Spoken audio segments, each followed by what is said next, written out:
Hey everyone, welcome to my video just describing our 102 syllabus and just some course expectations for this semester. My name is Amber Nichols-Buckley. You guys can call me Miss B or Miss Buckley. If I taught you last semester, I look forward to seeing you face to face this semester. But if you're new to class, it's important to get to know me a little bit and also figure out sort of who I am as a teacher, what my expectations are of you and of myself as we move through this semester. So here's our syllabus. You'll be able to find it on Blackboard and reference it anytime. I always encourage students to get a folder on their desktop that has everything they need for their certain classes, like for writing class. You want to make sure you download the syllabus because a lot of times if you have questions, a lot of them could be answered here on the syllabus. Here on the left side of your screen, you'll see this is a picture of me and my husband Charlie and our daughter Jane. If you don't know a little bit about me, I am a University of Mississippi alum. I graduated in 2004 with my bachelor's degree, in 2006 with my master's, and then I started back teaching here in 2014. So this is my 7th year to be with the university. I love the university because it's my home, and so I'm excited to be here with all of you. Office hours for this semester. They're going to be Zoom hours this semester, so I will not be meeting in person because of just sort of COVID restrictions and things like that. So I can conference anytime on Tuesdays and Thursdays between 9 and noon. So if you want to conference with me, all you have to do is email me a time that's convenient for you. And then you can use our conference link. That link is hyperlinked here in the syllabus with the passcode Write102 whenever it's time for us to meet. So now I can also meet outside of these times via Zoom, but these are going to be sort of my designated times. Again, I will not be sitting there available during office hours that whole time. It's more of a email me for a time that might work for you, and then we'll meet during that time. There are a few things that I use during the semester to communicate. One is our class Instagram. If you don't have Instagram, don't worry about it. A lot of these messages are in all of our class materials as well. But you can follow the class at Miss B Fast Track Writing. I use stories a lot of times if I'm reading over homework assignments or things like that. I might sort of comment on things that I'm seeing, or I like to praise students a lot on there. So you can follow us there. We do have a class YouTube account. That's probably where you're viewing this. You can go to that class YouTube account for any video recordings of our class sessions, and then other tutorials or things that I will break down and describe for you if you need it. What's the absolute best way to contact me? It's email. I check it fairly regularly, so remember too that it's asnichol@olemiss.edu. It is not a Go account. Sometimes students will email asnichol@go.olemiss.edu, and I don't see it, and then there's confusion. So just make sure you get used to emailing me at my proper email account. Course materials. All of our course materials are OER. That means online educational resources. You'll be able to find them weekly on Blackboard in our weekly calendar, and they will be at no cost to you. To be most successful in the class, though, you do need a laptop or a tablet or access to a computer. Over here are our Writing 102 learning outcomes. I'll just kind of go over them here. The first one is to expand on the work we did in 101, especially looking at writing as a process that takes time and develops through revision. So revision could be anything like peer review, conferencing with me, workshopping that we do in class, all of those things. We're going to continue to write for different purposes and audiences. So some of our writing this semester will be formal, some will be informal, some will be reflective and personal. So understanding how writing works sort of across different audiences will be a part of our work this semester. We're going to be doing a lot with responding critically to different points of view. by creating effective and sustainable arguments. I think we can all agree that this is an important time in history to be able to do that, understand how to think critically and engage without being frustrated, but just doing it from an academic standpoint. So I look forward to that work. This is a heavy research class, 102, a little more heavy in research than 101. So we're going to work on becoming skilled at locating primary and secondary research from a variety of sources and being able to evaluate that reliability, and then become effective research writers as a member of an active reading, writing, and research community.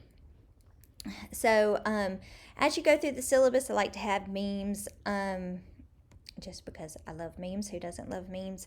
So you can go through there and see those for yourself. I have some course resources here as well. We have the Writing Center, which if you didn't use it last semester, I encourage you guys to use the Writing Center this semester.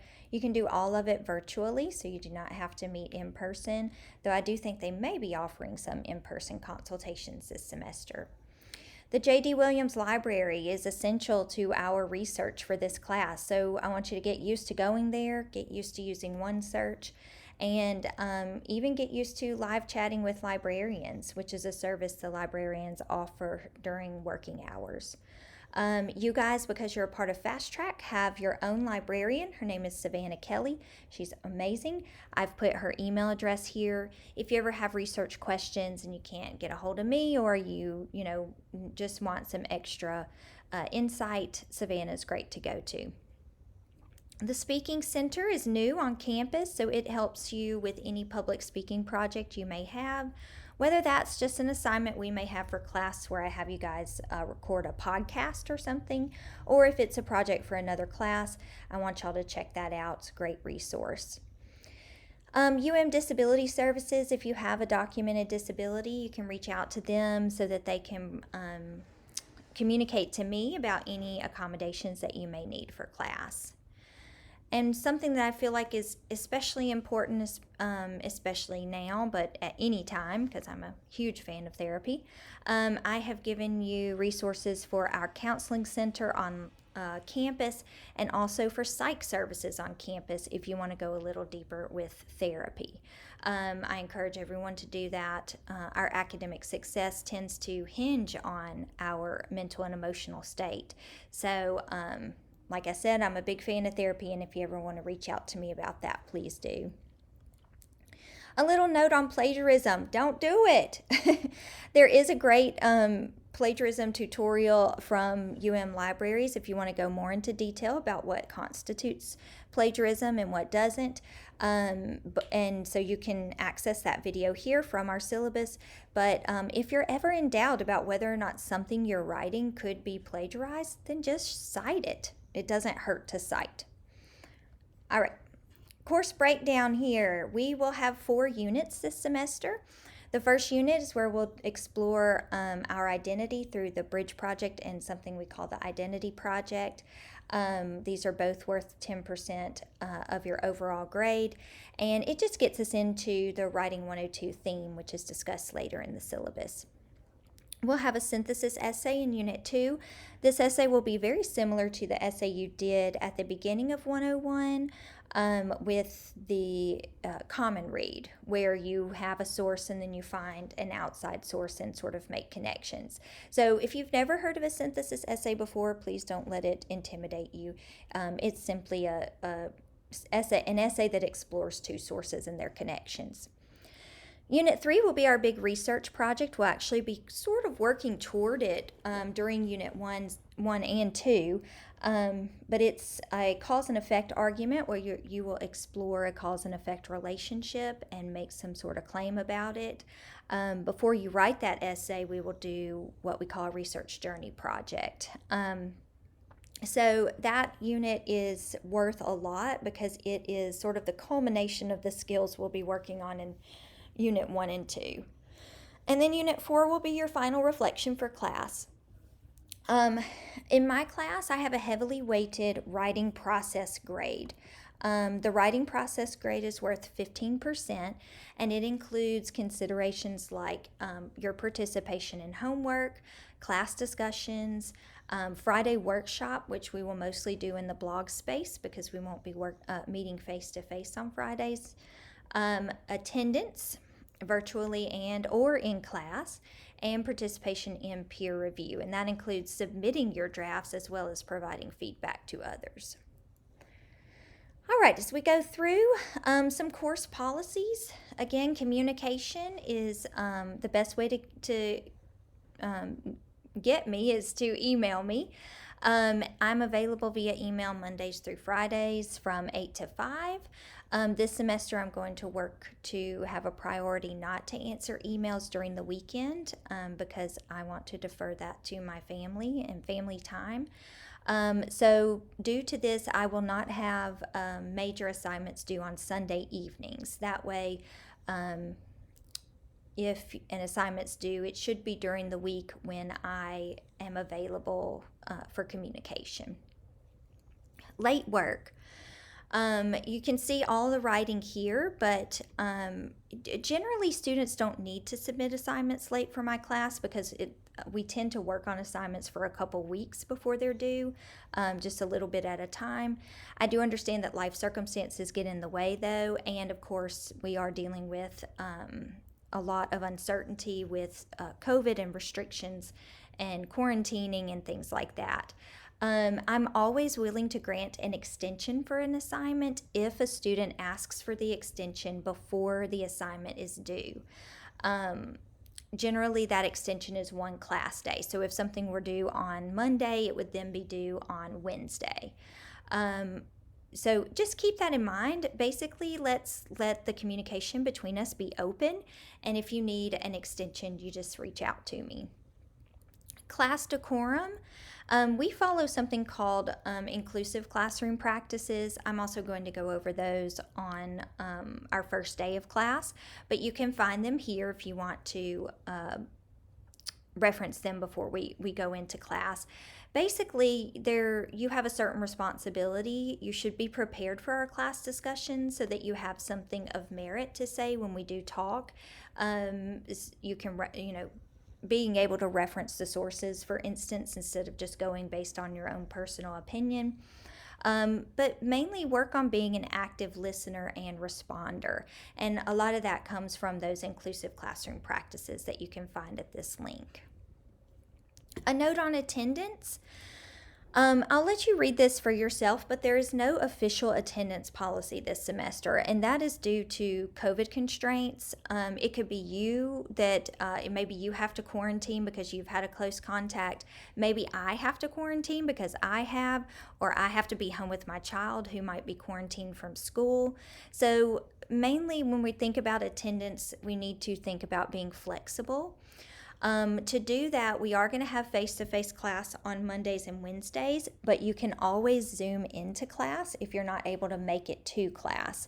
And you can watch class in real time, and I can also post the class to our YouTube page each day, so you can go in and see it that way. I will try to make this as interactive as I can in class. That can be kind of difficult if I have students in class and then also on Zoom. But if you guys can be flexible with me, I'm going to work to be flexible with you as well. So just look over this and keep all of this in mind. My 10 o'clock class will be in 126, and then my 11 and 12 o'clock class will be in 404. Fridays also, some Fridays we may need to meet synchronously, especially if we need to have a discussion in person on a reading or something like that. So Fridays could be totally online, which is where we don't meet together, or it might be a Zoom session. You can always check that in our weekly calendar. It'll tell you exactly what to do.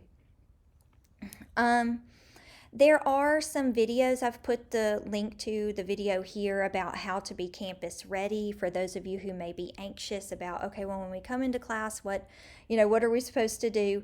I encourage you to review this video, especially if you haven't had any in-person class yet, and it just goes over some of those expectations. And here are some of mine. We want to make sure everyone's wearing a mask when you are in the building. It's per university policy. I will have one for you if you do not have one yourself. So just remember that. I'll have a kit each day that we will use for hand sanitizer, masking, or any of that sort of thing. Please adhere to social distancing guidelines in the classroom. There are stickers on the desk to indicate safe distances between you and your peers, so just adhere to those. There will be some protocols, wiping down your workspace when you come into class and then wiping down after class. And then there are other links here about those safety protocols. But guys, I'm with you every step of the way. So if you have questions or just concerns or anxiety, please feel free to chat with me about those. And then last, this stuff I'm going to let you read my sort of final thoughts for how to be successful this semester. A lot of it has to do with just being cognizant of basically everything around you, because we can mine our entire day for different inspiration for writing ideas. So some of this is just to be mindful, look at the world around you, listen to things, take note of things, be a collector of sort of artifacts that you could then come back to later and write about. And just, write stuff down. At the end of the day, get a notebook or start making rituals about how you write things down. Maybe your notes on your phone, or taking screenshots of things and collecting them.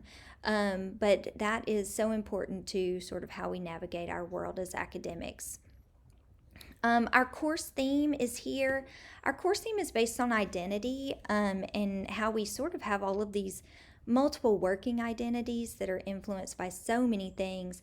It might be geography, like where we are, society, culture. It might even be technology, so who we are online. And we're going to also look at intersections, so how a lot of these different identities, kind of overlap. It could be our age, our education, race, class, gender, sexual orientation, religion, political affiliation, culture, food, all these things that sort of make us who we are. And there's too many to list here, but these are just some. And then we'll also kind of look at how we transcend those labels a lot of times, and ultimately we're all just human, even though our identities are made up of so many different things. So I look forward to having these conversations with you guys as the semester progresses. We also are going to go on a mindfulness journey this semester. This is something I've done for the last 2 years with a lot of positive feedback from students. But this semester, we're actually going to be doing more mindfulness practices, even practices each class. So each class will have some sort of mindfulness activity associated with it. Some of that will be what most people commonly think of with mindfulness, which is meditation, but some will just be things like how do we listen mindfully? How do we speak mindfully? How do we view things mindfully? So we're going to be doing a lot of that work this semester. There are resources for you if you need them. I've hyperlinked them in the syllabus. So if there are practices you want to do on your own, I'm actually going to start my own mindful pedagogy YouTube channel, so we'll be working through some of that as well. So how, mindfulness in the classroom. But there's so many resources online. So say you're just frazzled and your thoughts are just racing, but you also know you have to study for a test that's coming up. You can get on YouTube and just say, type in 5-minute centering meditation, and just for 5 minutes kind of get yourself back calm so that you can move forward into your studies with a little bit of a more centered mind. I also love the app Calm, which is one that you can download on your phone and use, but just note sometimes those things will require you to pay like a subscription. You do not have to. All of that stuff is available on YouTube for free. So just keep these things in mind. Also, pay close attention to what studies have suggested that mindfulness can do, especially for college students. Reducing stress, helping with focus, building compassion for other people and ourselves, which I think is especially important in our current tense, political climate. Mindfulness can help us reduce negative thoughts and redirect them, and just improves our overall mental health. So I'm excited about this. If you have any questions about this, you can let me know, and can't wait to start with you. So that's the syllabus, guys. Let me know if you have any questions. And I look forward to next week so much. Can't wait to be back into the classroom with students. Thank you.